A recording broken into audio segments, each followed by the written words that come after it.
que ele parece que fez uma visita, estava doente, com a esposa dele. Depois ela ligou, parece para levar no hospital. Mas mais ou menos assim a história. Eu não lembro direito 100% porque eu participei muito por alto na coisa. E eu me lembro, por favor, no hospital, que ele tinha batata e pegou ele para o hospital. E aí essa irmã estava comprada. Estava igual as testemunhas lá que Isabel arrumou para apedrejar o Nabote, ele lembra? Estavam ganhando para ele. E ela estava sendo paga por 3 anciãos aqui, o operador. Se alguém estava querendo ir no lugar daquele senhor. E ele disse o seguinte, que o senhor tinha adulterado com ela na força, como se fosse estuprado. O senhor de 70 anos estuprou uma irmã jovem na igreja, uma irmã casada aí dos 30 e qualquer coisa. 40 anos, acho que nem estivesse. E aí juntou um conselho de 50 anciãos.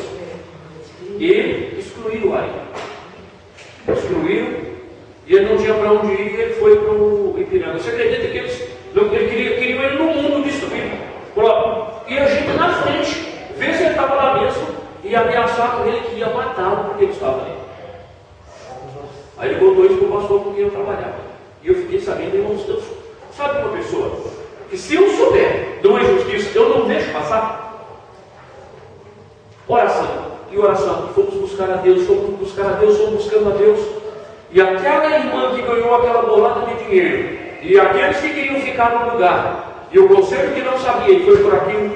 Então, porque veja bem, uma coisa é nós fazermos uma trama aqui, uma outra coisa é Deus concordar e ensinar. Outra coisa é Deus chancelar aqui. E o sonho daquela irmã, os sonhos, a vida, a dificuldade, a paz, sabe, foi ruindo, até que ela chegou. Nele disse, olha, eu vou. Abriu o jogo.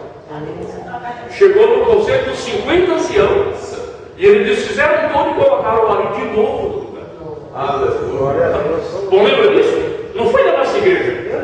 Mas eu ajudei em oração aquele homem ser justiçado. Eu não concordei com aquilo. Porque não aconteceu nada, foi igual agora.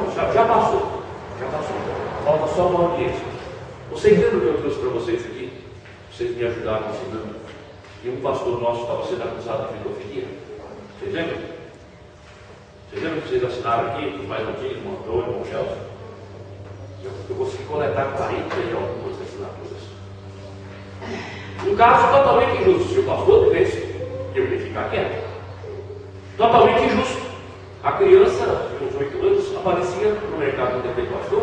Trabalhei com a esposa, porque na minha vida eu sempre ia lá. Porque ele vendia uma banana bem pintadinha. E eu gostava daqueles. Ainda que aumenta o índice do diabetes, mas eu gostava de dar uma quebrada.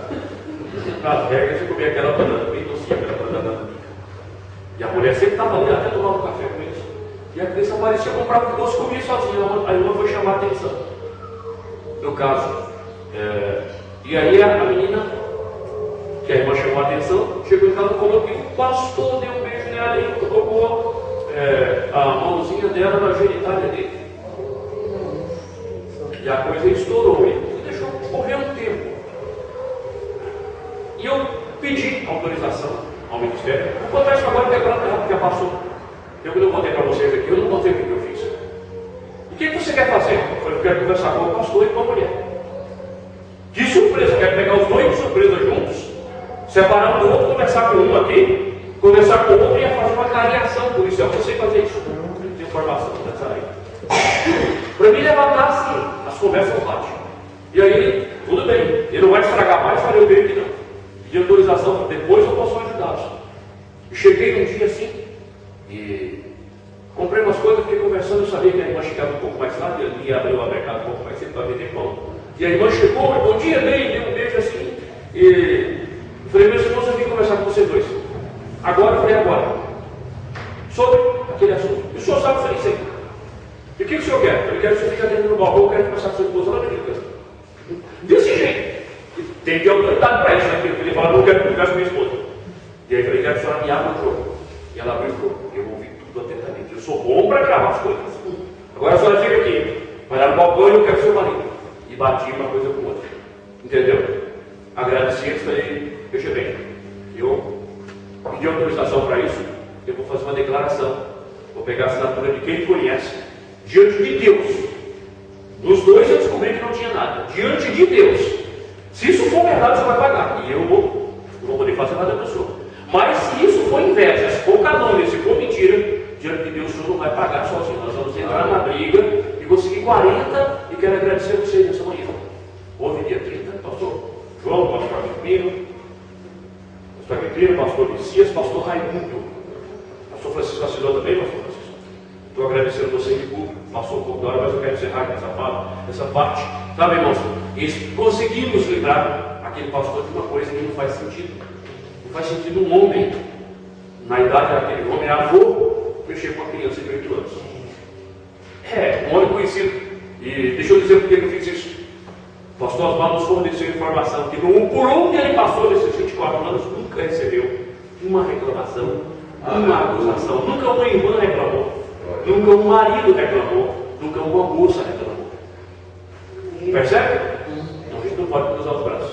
Deus abençoe, porque eu tenho que terminar a lição. Mas não vamos deixar que o mal tome conta das nossas vidas, tendo como a gente corrigir, tendo como a gente mudar. Já estou encerrando, sair aqui da frente. Só fechar aqui e desligar.